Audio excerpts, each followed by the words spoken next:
11th class जो lesson है हमारा ऋजुरेखीय पथ पर गति, उस लेसन में लास्ट वीडियो में हमने गति के समीकरणों को डिराइव किया था और वो समीकरण हमने ग्राफ की सहायता से डिराइव किए थे, है ना। और इस वीडियो में हम गति के समीकरणों का फिर से डेरिवेशन करेंगे, लेकिन अब हम इसको डिफरेंशिएशन मेथड से कैसे करेंगे या कैलकुलस से कैसे करेंगे उसको देख लो। पहला गति का समीकरण हमारा क्या है, v = u + at। मुझे इसका डेरिवेशन करना, ये गति का प्रथम समीकरण है।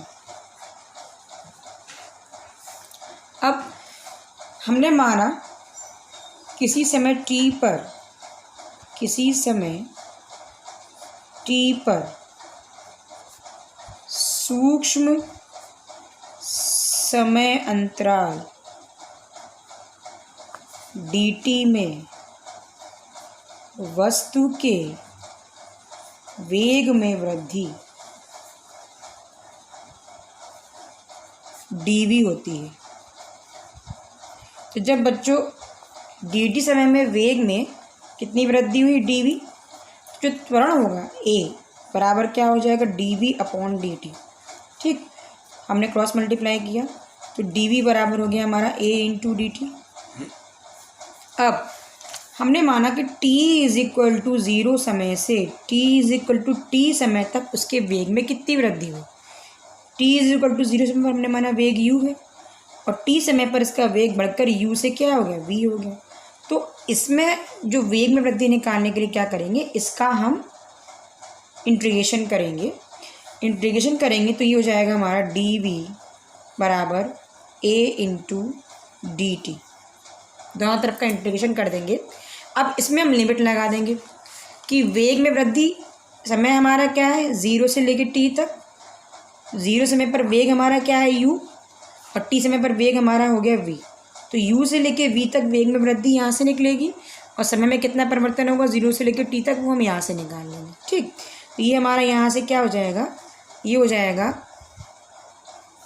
uv dv बराबर a को बाहर निकाल लो, ये हो जाएगा 0 to t dt। ठीक, अब इसका इंटीग्रेशन क्या होगा बच्चों। अब कैलकुलस में एक फॉर्मूला होता है इंटीग्रेशन का, x⁴n dx बराबर होता है x⁴n + 1/n+1। हमें निकालना है इंटीग्रेशन dv का। x की जगह तो v हो गया, dx की जगह dv हो गया, लेकिन यहाँ पर v की कोई पावर नहीं है। जैसे यहाँ x की पावर है, यहाँ v की पावर क्या है, 0। v की कोई पावर तो नहीं है, तो v की पावर 0 हमारा 1 हो गया। जब किसी बेस की पावर 0 होती है तो उसकी वैल्यू क्या होती है, 1 होती है ना। तो ये 1 हो गया। तो ये क्या हो जाएगा, v की पावर। अब देखो यहाँ पावर में हमने 1 जोड़ा है और नीचे भी वही लिखा है, तो यहाँ पावर हमारी 0 है, तो 0 में 1 जोड़ देंगे और यही संख्या हम 0 + 1 नीचे लिखेंगे। तो ये क्या हो जाएगा, v/1 यानी कि v। इसका मतलब ये हुआ कि dv का इंटीग्रेशन हमको क्या मिलेगा, v। इसी तरीके से जो dt है इसका इंटीग्रेशन हमको क्या मिलेगा, t मिलेगा। तो हमने यही किया यहाँ पर। इस dv का जो इंटीग्रेशन है हमें मिल गया v और लिमिट हमने इसकी लगा दी u से लेके v तक बराबर a, dt का मिला t, लिमिट हमने लगा दी इसकी 0 से लेके t तक। अब सबसे पहले बच्चों इसमें हम क्या लिखते हैं, हायर लिमिट रखते हैं। जब हायर लिमिट यहाँ पर रखोगे तो ये हमारा क्या हो जाएगा, v की जगह तो v हो गया, फिर आता है माइनस साइन, फिर यहाँ पर लिखते हैं लोअर लिमिट। लोअर लिमिट हमारी क्या है, u, तो ये हो गया v - u बराबर a। ऐसे ही यहाँ पहला t की जगह हायर लिमिट लिखेंगे, हायर लिमिट हमारी t है माइनस, फिर t की जगह लोअर लिमिट लिखेंगे, लोअर लिमिट हमारी क्या है, 0 है। ठीक, तो यहाँ से v - u बराबर हो गया a × t, ये u हमारा यहाँ आ जाएगा, तो v = हो जाएगा u + at। ये हमारी पहली इक्वेशन क्या हो गई, डिराइव हो गई। अब दूसरा समीकरण गति का क्या है, गति का दूसरा समीकरण वो है हमारा s = ut + ½ at²। ये है। अब इसका डेरिवेशन कैसे करेंगे, हमने माना कि dt समय अंतराल में वस्तु ds दूरी कवर करती है। ठीक, तो जो इसका वेग होगा, वेग बराबर क्या होता है, विस्थापन बटे समय अंतराल, यानी कि v बराबर क्या हो जाएगा, ds/dt। ठीक, और v की जगह अभी आपने निकाला u प्लस ए टी, तो इस यहाँ पर हम u प्लस ए टी लिख देंगे। तो u प्लस ए टी बराबर हो जाएगा ds अपॉन डी टी। अब क्या करिए, इसको 1 मान के नीचे क्रॉस मल्टीप्लाई कर लीजिए। तो यहाँ से ds बराबर क्या हो जाएगा, ds बराबर हो जाएगा v u plus a t into d t. ठीक, हम लोगों ने पीछे क्या निकाला था कि ds upon d t is equal to u plus a t निकाला था। हमने 1 मान के इसको क्रॉस मल्टीप्लाई कर लिया। ठीक है, अब ds बराबर हो जाएगा u into d T plus a t into d T. अब टोटल विस्थापन निकालने के लिए क्या करेंगे, इंटीग्रेशन करेंगे। तो हो जाएगा इंटीग्रेशन ds बराबर u बाहर आ गया, इंटीग्रेशन डी टी प्लस यहाँ से a बाहर आ जाएगा t इंटू डी टी। अब इसमें t को हमने बाहर क्यों नहीं निकाला, क्योंकि हमें t के सापेक्ष ही क्या करना है, इसका इंटीग्रेशन करना है। तो t वाले टर्म को हम बाहर नहीं निकाल सकते। अब लिमिट क्या लेंगे, समय हमारा 0 से लेकर t तक अगर बदल रहा है, यहाँ भी समय हमारा 0 से लेकर t तक बदल रहा है। 0 समय पर विस्थापन हमारा 0 और t समय पर विस्थापन हमारा हो गया s। ठीक, जैसे कि पिछले इसमें डेरिवेशन में मैंने बताया कि जो dt है इसका इंटीग्रेशन को क्या मिला था t, ऐसे ds का इंटीग्रेशन क्या मिलेगा s, और t इंटू डी टी का क्या मिलेगा t into d T. Formula लगाओगे, फॉर्मूला हमारा क्या होता है, x की पावर n dx बराबर x की power n plus 1 upon n plus 1। Power में एक जुड़ जाएगा, पावर क्या है 1, तो t की पावर 1 प्लस 1 अपॉन 1 प्लस 1, यानी कि t की पावर 2 अपॉन 2 आ गया। ठीक, सारी वैल्यूज़ यहाँ पर रख दो। एस ds का इंटीग्रेशन s होता है, लिमिट लग गई हमारी 0 से लेके s तक, प्लस u। dt का इंटीग्रेशन खाली t होता है, लिमिट लग गई हमारी 0 से लेके t तक, प्लस a। इसका इंटीग्रेशन में भी निकाला t स्क्वायर अपॉन 2 है, तो t स्क्वायर अपॉन 2 लिमिट लग गई 0 से लेके t तक। अब पहले हायर लिमिट रखेंगे, तो s की जगह हायर लिमिट s हो गई माइनस। अब इसकी जगह लोअर लिमिट लिखेंगे, लोअर लिमिट हमारी 0, तो s माइनस 0 बराबर ये हो जाएगा u। ऐसे ही इस t की जगह t minus 0 plus a, t की जगह t लिख देंगे तो t square upon 2 minus t की जगह 0 लिख देंगे तो 0 अपॉन 2। तो s बराबर यहाँ से हो जाएगा हमारा u t plus a into ये वैल्यू 0 हो जाएगी, और 0 को t स्क्वायर अपॉन 2 में से माइनस करोगे तो क्या मिलेगा हमको, फिर से t स्क्वायर अपॉन 2 मिल जाएगा। तो s बराबर हो गया u t plus half a t square. ये हमारी आगे दूसरी इक्वेशन। ठीक, अब जो गति का तीसरा समीकरण था वो क्या था हमारा, गति का तीसरा समीकरण ये है हमारा v square is equal to u square plus 2as। अब इसका डेरिवेशन कैसे करेंगे हम लोग बच्चों, अभी हमने बताया तुमको कि dt समय में वो ds दूरी कवर कर रहा है, और इसी समय में इसका वेग dv, वेग में परिवर्तन dv होता है। ठीक, तो अभी आप लोगों ने देखा था कि dv बराबर क्या होता है, ds अपॉन dt होता है, और a बराबर आप लोगों ने क्या लिखा था, dv अपॉन dt। ठीक, अब हमने ds का ऊपर मल्टीप्लाई किया, ds का नीचे मल्टीप्लाई किया, इस ds को हमने यहाँ ले लिया और dt को यहाँ ले लिया, तो ये a बराबर क्या हो जाएगा, dv upon ds into ds upon dt, और ये होता है हमारा v। तो a बराबर हो जाएगा यहाँ से a बराबर v into D upon ds। अब हमने क्या किया कि क्रॉस मल्टीप्लाई कर लिया यहाँ पर हमने, तो v इंटू डी बराबर हो जाएगा a इंटू ds, इंटीग्रेशन कर देंगे। अब जब विस्थापन 0 था उस समय उसका वेग u था, जब वेग बढ़कर u से v हो गया तो विस्थापन कितना हो गया s। ठीक, अब v इंटू डी फिर से इसका इंटीग्रेशन करेंगे, वही फॉर्मूला लगाएंगे। कौन सा फॉर्मूला लगेगा, x की power n plus 1 upon n plus 1। ये किसकी वैल्यू होती है, इंटीग्रेशन x की पावर n dx की। ये होता है फॉर्मूला हमारा, है ना, ये फॉर्मूला बनता है हमारा। तो यही फॉर्मूला हम यहाँ पर लगाएंगे, तो v इंटू डी जब करोगे तो पावर v की पावर 1 है, ये क्या हो जाएगा, v की power 1 plus 1 upon 1 plus 1, v into D का इंटीग्रेशन ये हो गया। लिमिट लग गई u से लेके v तक, a बाहर आ जाएगा, इसका इंटीग्रेशन होगा s, 0 से लेके s तक। अब ये हो जाएगा v की पावर 2/2, लिमिट लगेगी u से लेके v तक इज इक्वल टू s, ये हो जाएगा 0 से लेके s। वैल्यू रख दो, पहले हायर लिमिट रखेंगे v²/2 माइनस फिर v की जगह u हो जाएगा, लोअर लिमिट u²/2, a फिर हायर लिमिट s माइनस फिर s की जगह हो गया 0। ठीक, पहले अपर लिमिट लिखेंगे फिर लोअर लिमिट लिखेंगे। जो भी वैल्यू यहाँ होती है इसकी जगह पहले अपर लिमिट लिख देते, तो v की जगह तो v आ गया है ना, तो v²/2 हो गया, फिर माइनस का साइन, फिर v की जगह लोअर लिमिट लिखेंगे, लोअर लिमिट मेरी u है तो यहाँ v की जगह u लिखोगे तो क्या हो जाएगा u²/2। ठीक, अब इसके बाद बच्चों इसमें 1/2 हमारा कॉमन आ रहा है, हमने पीछे क्या निकाला, v²/2 minus u²/2 is equal to as। 1/2 को कॉमन ले लो तो v² minus u² is equal to as, ये 2 हमारा यहाँ आ जाएगा क्रॉस मल्टीप्लाई में, तो v² minus u² is equal to हो जाएगा 2as, इसको यहाँ ले जाएंगे तो v² इज इक्वल टू हो जाएगा u² प्लस 2as। ये आपकी गति के तीनों समीकरण हो गए। तीनों का डेरिवेशन पहले हमने ग्राफ मेथड से किया और फिर हमने उसको किया इंटीग्रेशन मेथड जैसे कैलकुलस से। ठीक है, अब भी कुछ फॉर्मूले बच्चों को आप ध्यान रखिएगा कि nवें सेकंड में, ये मेन पॉइंट्स की तरह लिखिएगा कि nवें सेकंड में चली गई दूरी, इसका फॉर्मूला हमारा क्या होता है, Sn बराबर होता है u plus half a 2n-1। इस फॉर्मूले से हम nवें सेकंड में चली गई दूरी को निकाल सकते हैं। इसके बाद अगर किसी वस्तु को हम ऊपर की तरफ फेंकते हैं, नीचे से ऊपर की तरफ फेंकते, मान लो ये कोई बॉल है, इसको हम नीचे से ऊपर की तरफ फेंक है ना, तो गुरुत्व के विपरीत हम नीचे से ऊपर की ओर फेंक रहे हैं।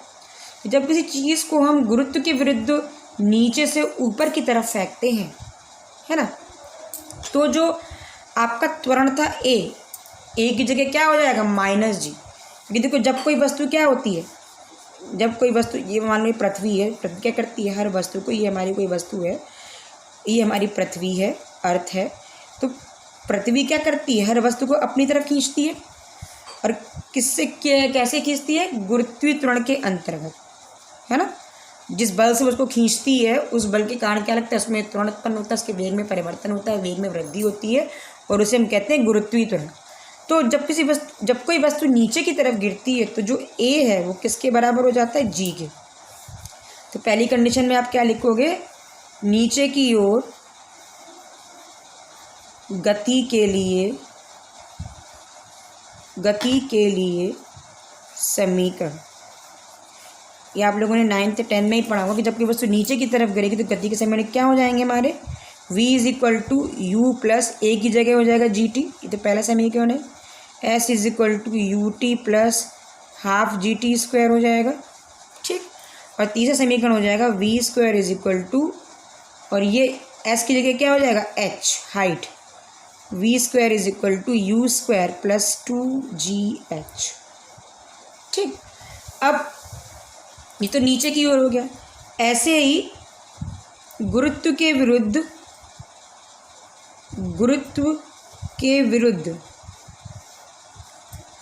ऊपर की ओर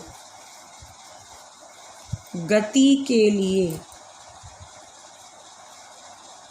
समीकरण, ये वाला केस, जब कोई चीज़ ऊपर की तरफ फेंकी जाएगी तो क्या होगा, गुरुत्व के विरुद्ध ऊपर की तरफ जाएगी, गुरुत्वीय त्वरण तो नीचे की तरफ है, ऊपर की तरफ गुरुत्व के विरुद्ध जा रही थी, तो a की जो वैल्यू है वो -g के बराबर हो जाएगी।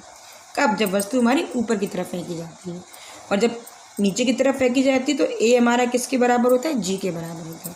हम क्या करेंगे, गति के तीनों समीकरण में a इज इक्वल टू क्या लिख देंगे, -g, और s किसके बराबर हो जाएगा, h के। तो पहली इक्वेशन हमारी क्या थी, v is equal to u plus at था, तो यहाँ से ये क्या बन जाएगा, v is equal to u minus g T.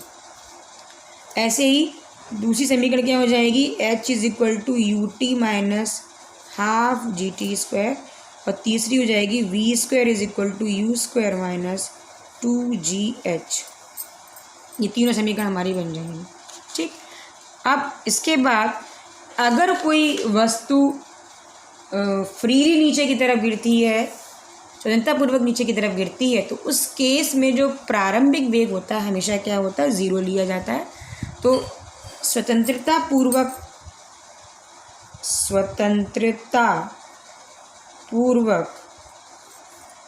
गिरती हुई वस्तु के लिए,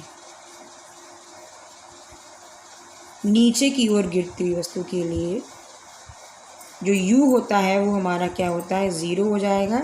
तो उस केस में जो पहला समीकरण क्या बनेगा, वो हमारा v = gt हो जाएगा। दूसरा समीकरण h = हाफ GT² हो जाएगा। और तीसरा समीकरण हो जाएगा हमारा v² = 2gh। कब, जब स्वतंत्रतापूर्वक कोई वस्तु हमारी नीचे की तरफ गई है। ठीक, अब इसके बाद तुम्हारा आता है कि ये सापेक्ष वेग क्या होता है। सापेक्ष वेग हम कैसे निकालते हैं। देखो, जब दो वस्तुएं एक ही दिशा में एक ही तरफ जा रही हो या विपरीत दिशा में जा रही हो, और अगर मैं किसी एक वस्तु का दूसरे के सापेक्ष वेग निकालना होता है तो उसे हम कहते हैं सापेक्षिक वेग या रिलेटिव वेलोसिटी, है ना। तो एक वस्तु का दूसरी वस्तु के सापेक्ष वेग क्या कहलाता है, सापेक्षिक वेग या रिलेटिव वेलोसिटी।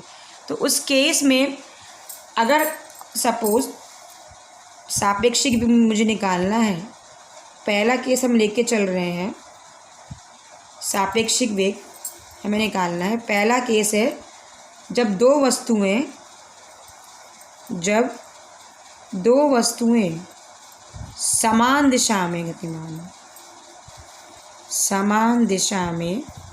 गतिमान हो। समान दिशा में मतलब जैसे कि मान लो एक वस्तु हमारी A है और ये दूसरी वस्तु मेरी B है, और ये दोनों वस्तुएं एक ही दिशा में जा रही हैं, लेकिन उनके वेग कैसे अलग अलग हैं। इसका वेग v है और इसका वेग हमारा vb है ना। तो A वस्तु का B के सापेक्ष वेग क्या होगा, VAB का मतलब क्या है, A का B के सापेक्ष वेग, ये किसके बराबर हो जाएगा, VA vector minus VB vector.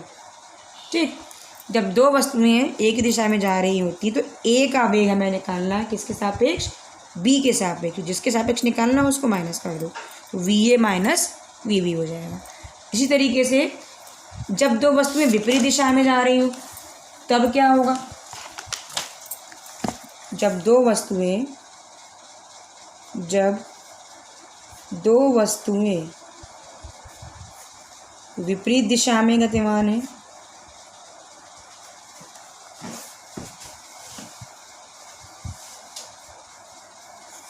ये दूसरा केस है हमारा। इसका मतलब अगर मान लो ये एक वस्तु A है, वो VA वेग से इस डायरेक्शन में जा रही है, और दूसरी वस्तु B है, वो VB वेग से इस डायरेक्शन में जा रही है।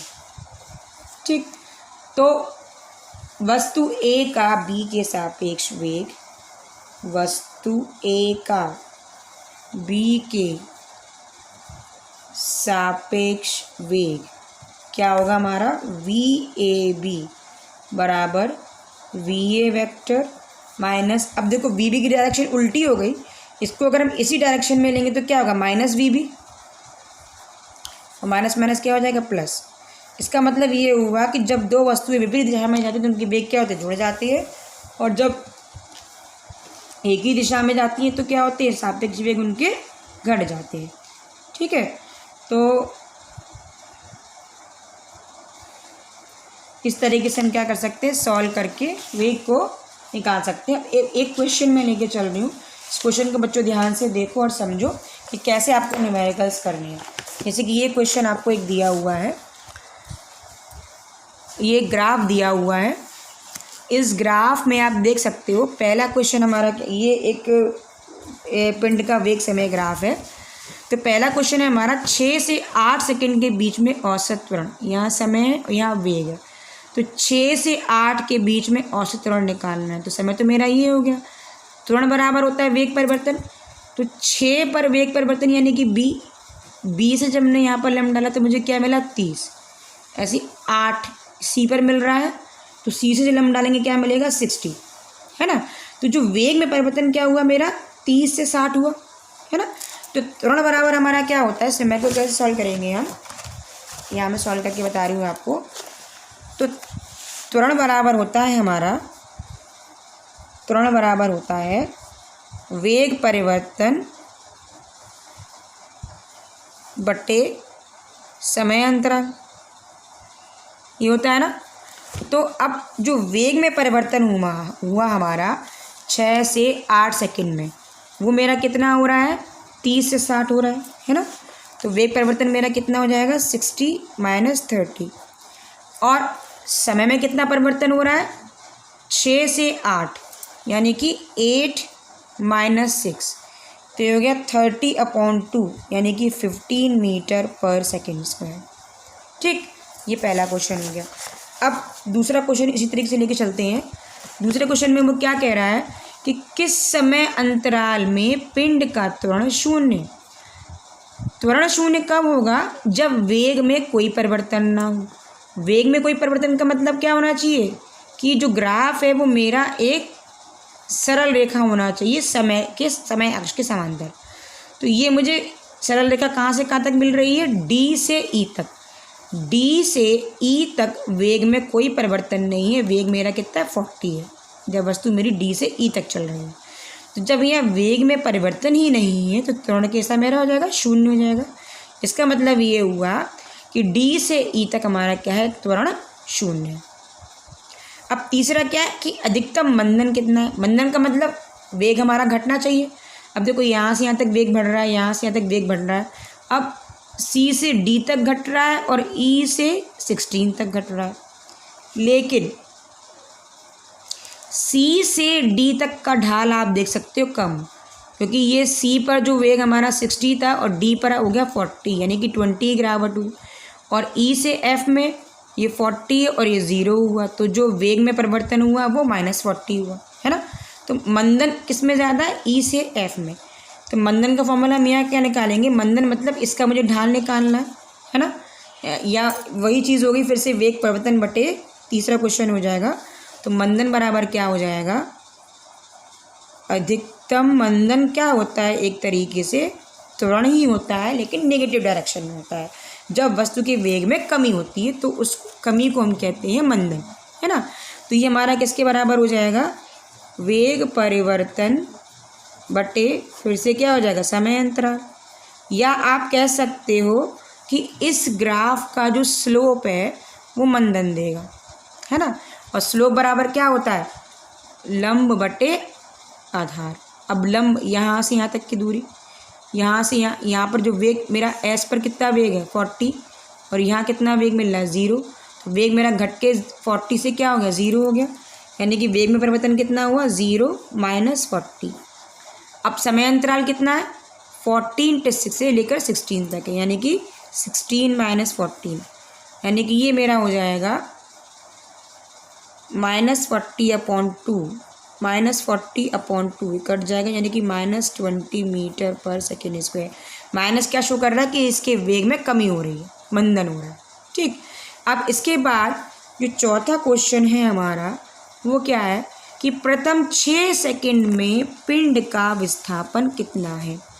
प्रथम 6 सेकंड मतलब 0 2 4 6, यहाँ से यहाँ तक मुझे विस्थापन निकालना है। तो मुझे ग्राफ ये मिल रहा है, ए से बी, मैंने बी से यहाँ पर लंब डाल दिया।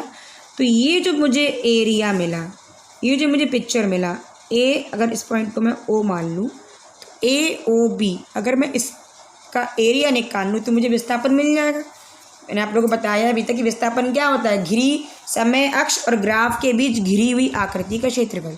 ग्राफ मेरा ही है, समय अक्ष ही है, तो इनके बीच में घिरी आकृति, ये ट्राइंगल है।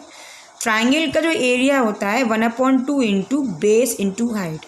बेस मेरा AO है और हाइट मेरी OB है। तो जो एरिया, जो विस्थापन होगा हमारा, विस्थापन किसके बराबर होगा, ट्राइंगल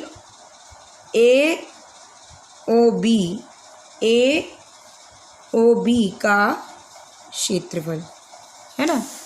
ठीक, अब ट्राइंगल AOB का क्षेत्रफल क्या है हमारा, ये हो जाएगा 1/2 इंटू बेस हमारा AO है और हाइट हमारी ओ बी है। ठीक है, अब ए से ओ तक की दूरी यानी कि 0 से लेके 6 माइनस 0 यानी कि ये तो 1/2 AO हो गया 6। ओ बी यहाँ से यहाँ तक की दूरी ये कितनी है 30, तो हो गया 30। काट लेंगे 2 3 6 3 3 9 यानी कि 90 मीटर। तो ये हमारा क्या आ गया, विस्थापन आ गया। तो इस तरीके से बच्चों ग्राफ देखकर आप क्या कर सकते हो, जो भी चीज़ें पूछी गई उनको आप कैलकुलेट कर सकते हो। इसके बाद ये लेसन आपका कंप्लीट हो गया है। यहाँ पर लेसन्स के नोट्स बनाइएगा और जो चीज़ें नहीं आई उनको आप पूछ सकते हो।